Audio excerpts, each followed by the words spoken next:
In today's video, I'm going to teach you how to change image resolution in Clip Studio Paint. Start by opening your project in Clip Studio Paint so you can see the artwork you want to adjust. Once it's open and active, head to the top menu bar and click on Edit. From that drop-down, choose Change Image Resolution. This brings up the dialog where all the resolution settings live, and it's where you'll make the key decisions for print or web output. In the dialog box, look for the field labeled Resolution, DPI. DPI stands for dots per inch, and it tells printers how densely to place pixels when turning your digital image into ink on paper. For print work, 300 DPI is the standard because it produces crisp, detailed results on most printers. For web or on-screen use, 72 DPI is common since screens display by pixel count rather than print density.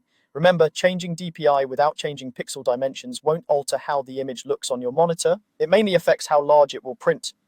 So choose your DPI based on your final destination, higher for print clarity, lower for lightweight web files.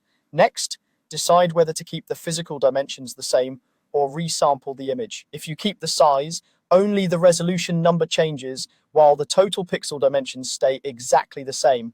That means a 3000 by 2000 pixel image remains 3000 by 2000 pixels, but its print size will shrink or expand based on the DPI you set.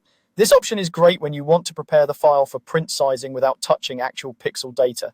If you select Resample, Clip Studio Paint will adjust the pixel dimensions to match the new DPI and the chosen physical size. This can make the image larger or smaller in terms of pixel count. Use Resample when you need to change how many pixels the image contains. For example, when tailoring a file to a specific web dimension or a strict print size, keep in mind that increasing pixels can soften detail and reducing pixels discards information, so choose this thoughtfully.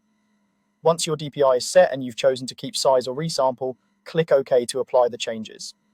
If the result isn't what you intended, you can always undo and try a different combination. A good practice is to work on a duplicate of your file when preparing different versions for print and web so you preserve your original. That's it. With these steps, you'll confidently set the right resolution for any project in Clip Studio Paint.